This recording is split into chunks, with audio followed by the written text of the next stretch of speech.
Periode dakwah Madinah, semua wanita pakai jilbab. Termasuk istrinya Rasul pakai apa? Jilbab.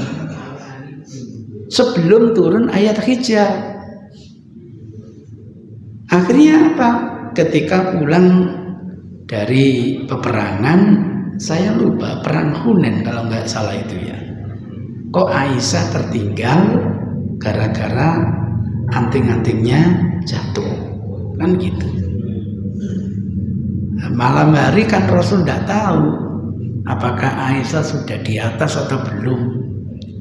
Bab wanita itu kalau naik unta itu kan ada oleh Rasul sudah dianggap naik ke sekedupnya, tertinggal ya Allah.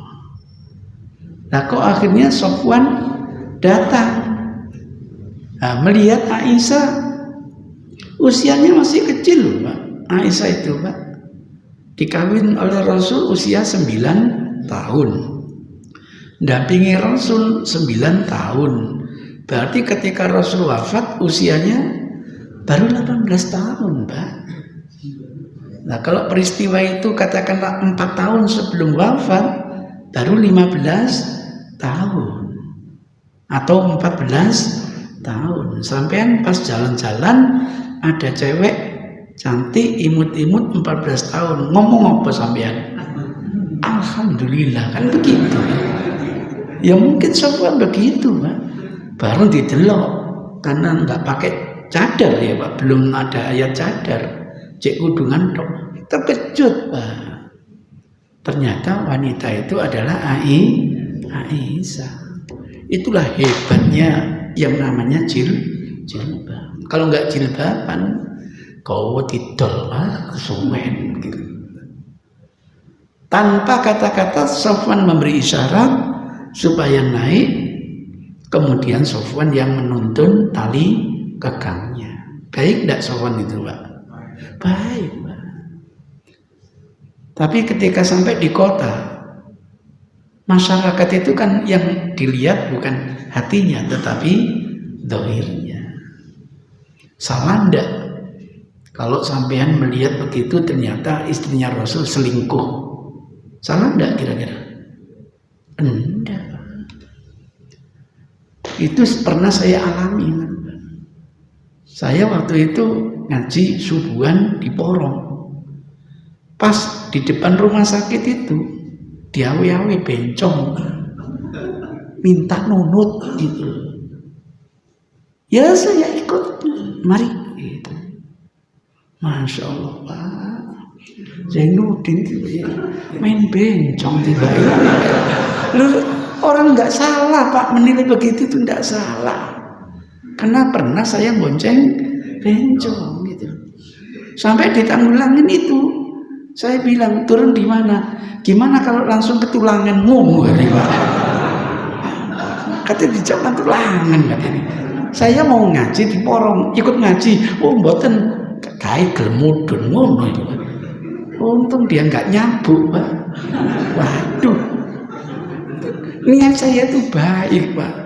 Tapi orang kan tidak tahu isi hati saya. Itu yang terjadi. Akhirnya karena ayat tidak turun-turun Pak, Aisyah diperlakukan seperti itu oleh Rasul. Jadi isu di masyarakat itu dianggap tidak salah kalau Aisyah itu selingkuh.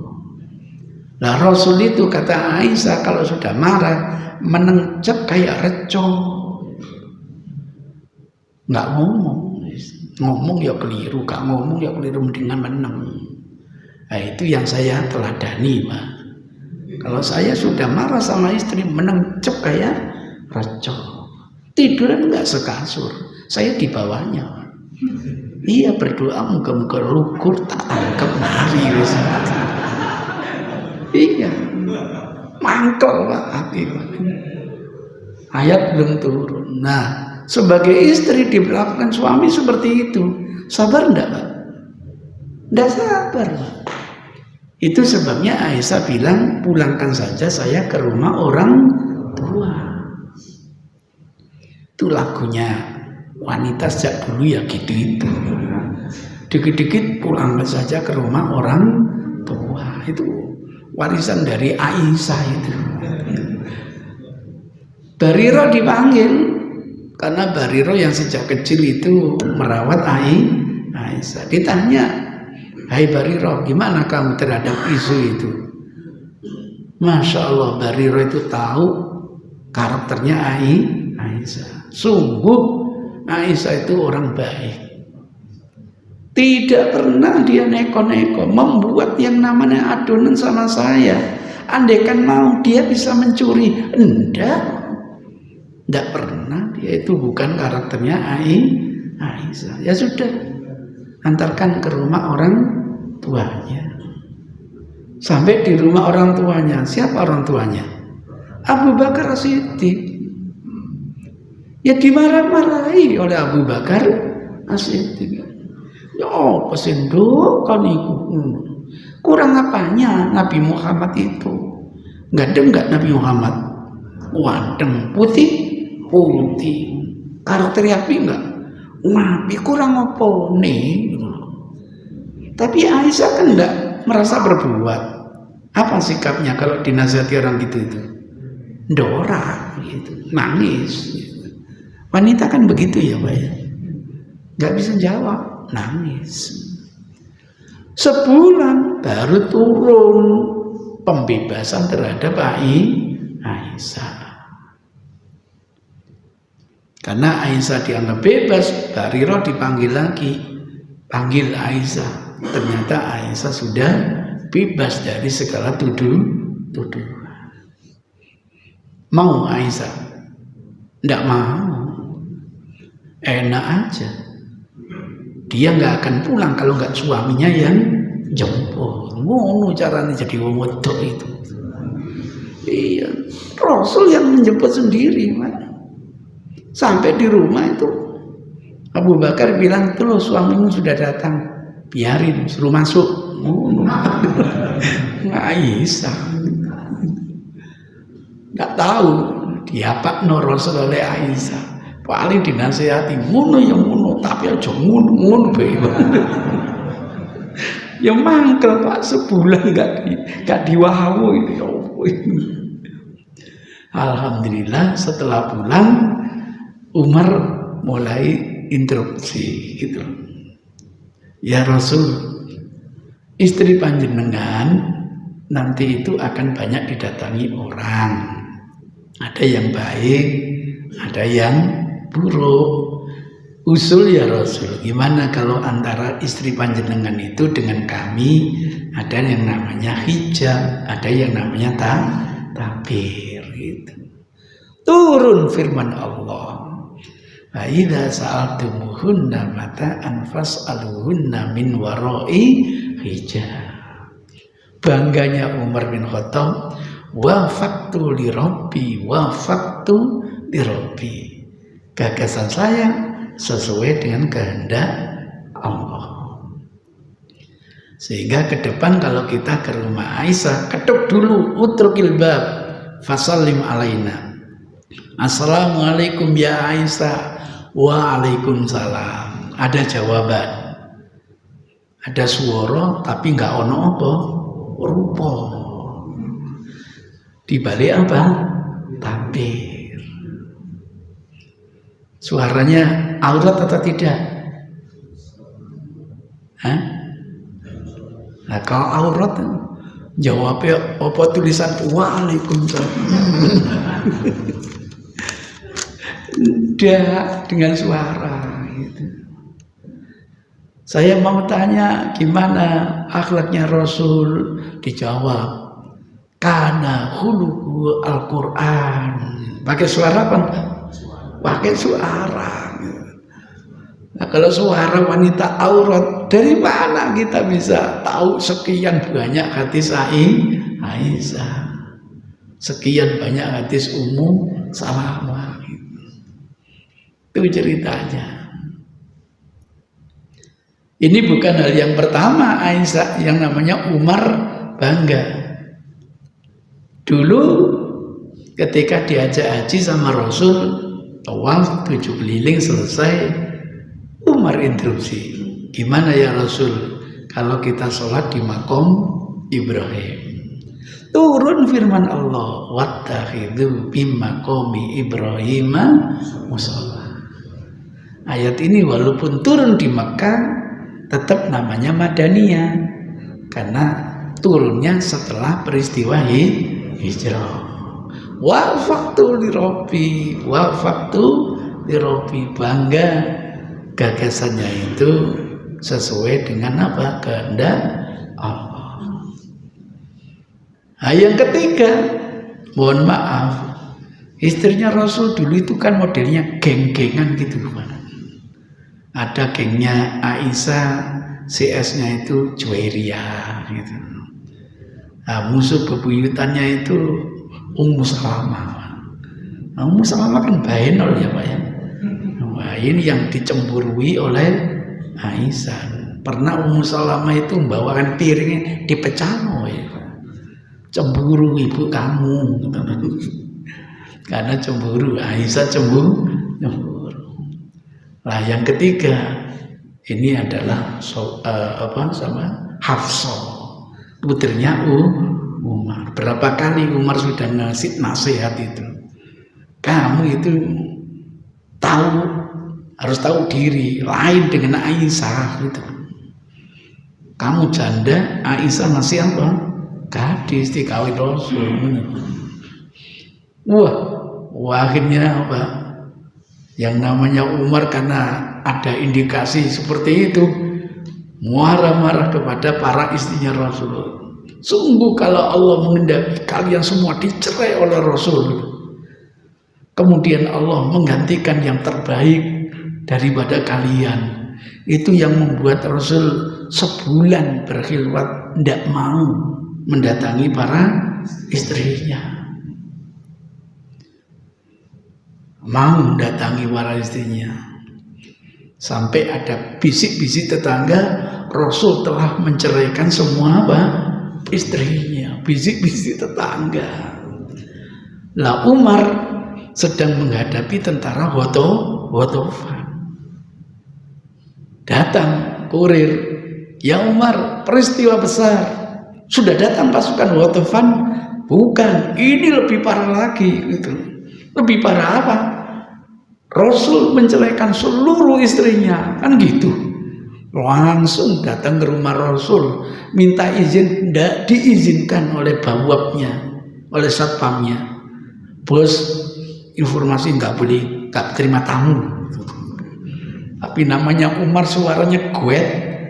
Rasul kedengaran, siapa itu? Umar. Iya, silakan masuk. Begitu ketemu dengan Rasul, pertanyaan pertama itu, apa benar Rasul mencerai seluruh istri? Tidak, langsung sujud syukur dia. Masalahnya salah satu istrinya putrinya Umar gitu. Itu ceritanya. Maka turunlah ayat ancaman untuk mencerai seluruh istrinya itu. Dapat 29 hari Rasul pulang. Jujukan pertama ke rumah Aisyah. Ya disemoni ambek Aisyah gitu. Cari saulan. Gak mulai. Cik samolikur wis mulai. Aisyah. Apa kata Rasul? Wahai Aisyah, bulan ini usianya 29. Padahal podo kangen nih lho ya. Itu ceritanya. Susah Pak, punya istri banyak itu susah gitu. Ini keluarga Rasul loh Pak. Dan ya saya punya istri 9 nih ya apa? Itu ceritanya. Alhamdulillah sejak itulah turun ayat jilbab. Oh, sahabat ngerti. Nanti kalau ada tawanan perang dihadiahkan kepada Rasul. Testimoninya dikasih cadar apa tidak? Kalau dikasih cadar berarti dia ummahatul mukminin. Gitu Pak, testimoninya sahabat Pak. Waktu itu perang sama Bani Mustalik gitu loh Pak. Rajanya kan namanya Muhairis. Nah namanya istrinya cantik enggak kira-kira Pak? Cantik Pak. Namanya Barroh itu. Ada yang baca Burroh, ada yang baca Barroh. Cantas, pinter dialog, pinter ngomong. Barroh ini.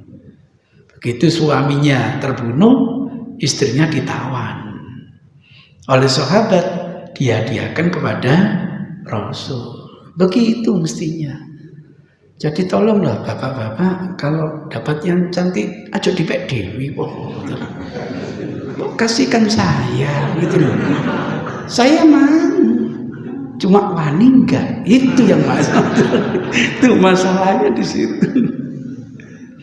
Nah, sahabat itu bertanya-tanya, dia itu nanti umatul mukminin enggak statusnya gitu.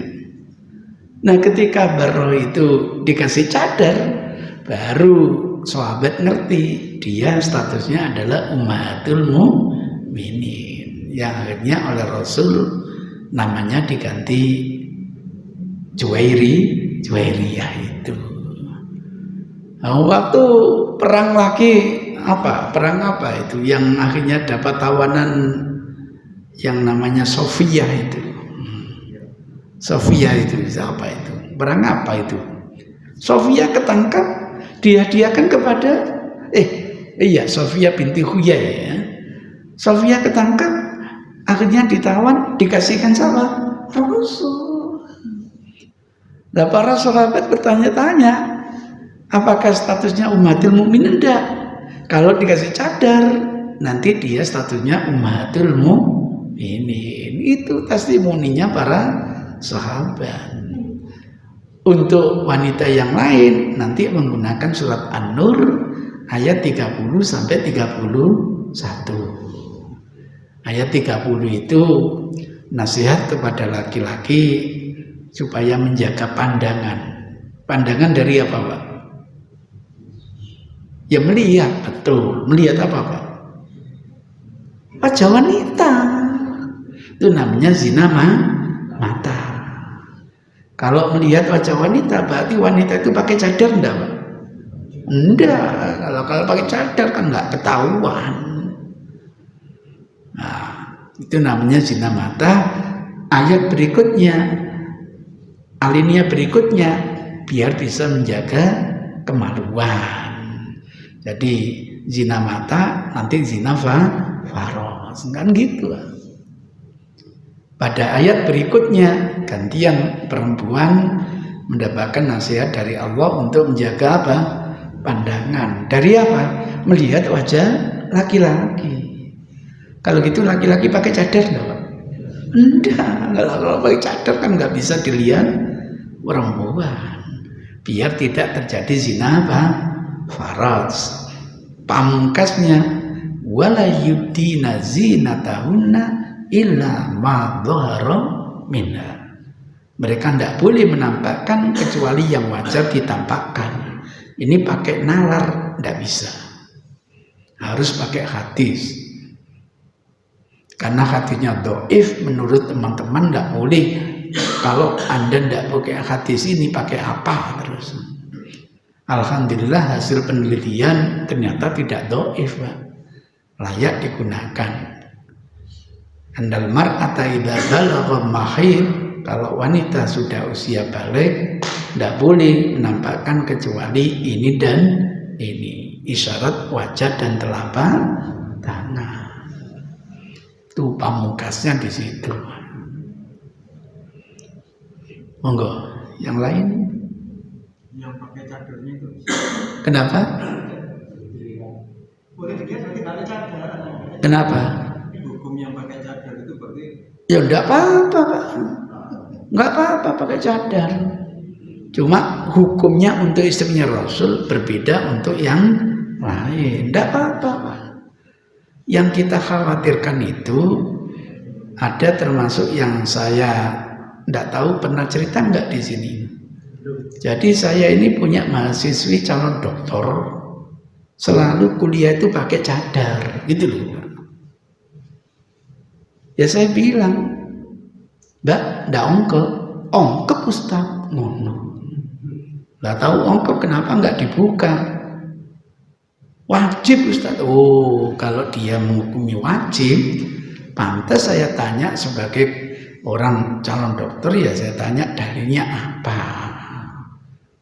Yaitu setelah diskusi panjang menyadari bahwa cadar itu untuk istrinya Rasul.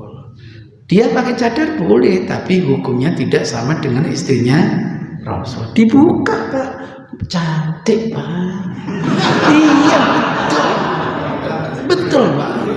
Jujur saya itu putih, orangnya cantik. Sampai saya bilang tutup lagi. Ongkep Ustaz. Iya tutup lagi. Gitu. Kenapa sih Ustaz itu? Kita bisa selingkuh, gitu loh. Dikira saya nggak suka, gimana? Itu ceritanya Pak. Yaitu oleh-oleh hari berikutnya saya dimaki-maki oleh suaminya itu Pak. Datang ke kantor maki-maki saya.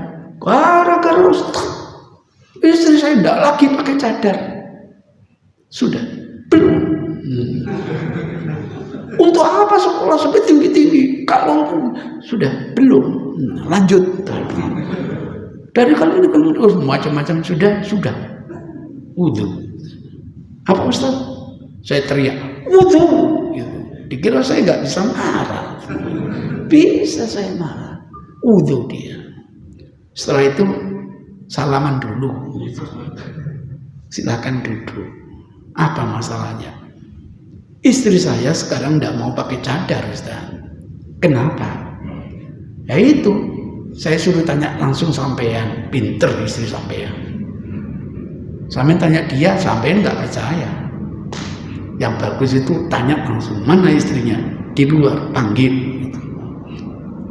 Panggil, sekarang jelaskan kenapa kamu tidak pakai cadar. Jelaskan panjang lebar. Akhirnya ya menyadari. Itu ceritanya Pak. Jadi Anda pakai cadar silahkan. Tapi merasa pakai cadar adalah yang wajib, itu yang bermasalah. Apalagi sampai menilai temannya yang tidak pakai cadar nggak ngerti tuntunan. Itu yang perlu direvisi. Ceritanya begitu. Apa ada hadisnya yang wanita pakai cadar? Ada.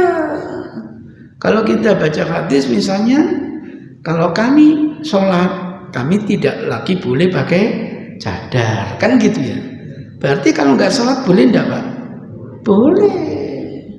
Kalau haji pun enggak boleh pakai cadar. Berarti kalau nggak haji boleh enggak? Boleh. Nggak ada masalah.